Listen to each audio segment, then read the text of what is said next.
Assalamualaikum warahmatullahi wabarakatuh. Perkenalkan, nama saya Geges Menurut Tuaji dari program studi D3 Refraksi Optisi Universitas Widya Usada Semarang. Pada kesempatan kali ini saya akan mempresentasikan tentang sejarah dan kedudukan bahasa Indonesia.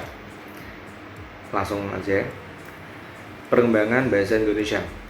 Bahasa Indonesia pada awalnya adalah bahasa Melayu yang pertama kali digunakan di zaman Kerajaan Sriwijaya pada abad ke-7. Peninggalannya terlihat jelas dari peninggalan berupa 1. Tulisan yang terdapat pada batu nisan di Minyak Tujuh Aceh pada tahun 1380. Yang kedua adalah prasasti Kedukan Bukit di Palembang pada tahun 683. Yang ketiga adalah prasasti Talang Tua di Palembang pada tahun 684. Yang keempat adalah prasasti Kota Kapur di Bangka Barat pada tahun 686. Dan yang kelima adalah prasasti Kerang Brahi di Jambi pada tahun 688. Selanjutnya adalah fungsi bahasa Melayu pada zaman dahulu. Fungsi bahasa Melayu pada zaman dahulu kurang lebih ada 3. Yang pertama adalah bahasa kebudayaan, yaitu bahasa buku yang berisikan aturan hidup dan sastra. Yang kedua adalah bahasa perhubungan atau lingua franca antar suku di Indonesia. Dan yang ketiga adalah bahasa perdagangan, baik antar suku di Indonesia itu sendiri maupun pedagang dari luar yang datang ke Indonesia. Selanjutnya adalah bahasa Indonesia pada masa pergerakan nasional. Pada tanggal 27 sampai 28 Oktober 1928 diadakannya Kongres Pemuda kedua di Batavia, atau lebih tepatnya di Gedung Pemuda Katolik pada hari pertama dan Gedung Osjogo pada hari kedua. Kemudian menghasilkan sebuah sumpah pemuda yang berisikan 3 bait. Berikut adalah sumpah pemuda. 1. Kami putra dan putri Indonesia mengaku bertumpah darah yang satu, tanah Indonesia. Kami putra dan putri Indonesia mengaku berbangsa yang satu, bangsa Indonesia. Kami putra dan putri Indonesia menjunjung bahasa persatuan, bahasa Indonesia. Pada bait ketiga, secara tegas para pemuda menyatakan bahwa bahasa Indonesia merupakan bahasa persatuan yang berkedudukan sebagai bahasa nasional dan dinyatakan sebagai bahasa negara.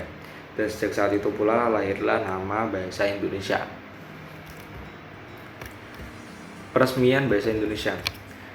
Pada tanggal 18 Agustus 1945, PPKI mengesahkan UUD 1945 dan di dalamnya menyatakan bahwa bahasa negara adalah bahasa Indonesia. Sejak saat itu bahasa Indonesia mulai digunakan oleh masyarakat Indonesia itu sendiri. Selanjutnya, mengapa bahasa Melayu diangkat menjadi bahasa Indonesia? Menurut saya ada 4 faktor yang menyebabkan kenapa bahasa Melayu diangkat menjadi bahasa Indonesia. Antara lain, 1. Bahasa Melayu merupakan lingua franca atau bahasa pengantar di Indonesia. Bahasa yang biasa digunakan baik saat berkomunikasi maupun berdagang. Yang kedua adalah sistem bahasa Melayu sederhana, mudah dipelajari karena tidak mengenal tingkatan bahasa. Yang ketiga adalah suku Jawa, Sunda, dan suku-suku lainnya menerima bahasa Melayu menjadi bahasa nasional.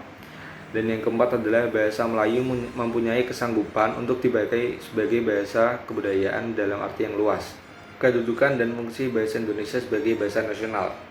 Sejak peristiwa Sumpah Pemuda yang terjadi pada tanggal 28 Oktober 1928, bahasa Indonesia telah dinyatakan sebagai bahasa nasional.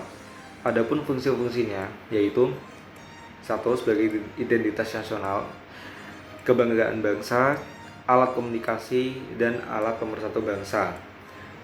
Berikut penjelasannya. Berdasarkan seminar politik bahasa nasional yang diadakan pada tanggal 25 sampai 28 Februari 1975 di Jakarta, menghasilkan keputusan sebagai berikut. Yang pertama, bahasa Indonesia bahasa resmi kenegaraan. Kedua, bahasa Indonesia sebagai alat pengantar dalam dunia pendidikan. Ketiga, bahasa Indonesia sebagai penghubung pada tingkat nasional untuk kepentingan perencanaan dan pelaksanaan pembangunan serta pemerintah. Dan yang keempat adalah bahasa Indonesia sebagai pengembangan kebudayaan nasional, ilmu, dan teknologi. Yang terakhir, kita masuk ke kesimpulan. Dari semua yang telah saya jelaskan tadi, dapat diambil kesimpulannya bahwa bahasa Melayu tidak mengenal sistem penekatan, atau kata lain adalah bahasa kasar dan bahasa halus.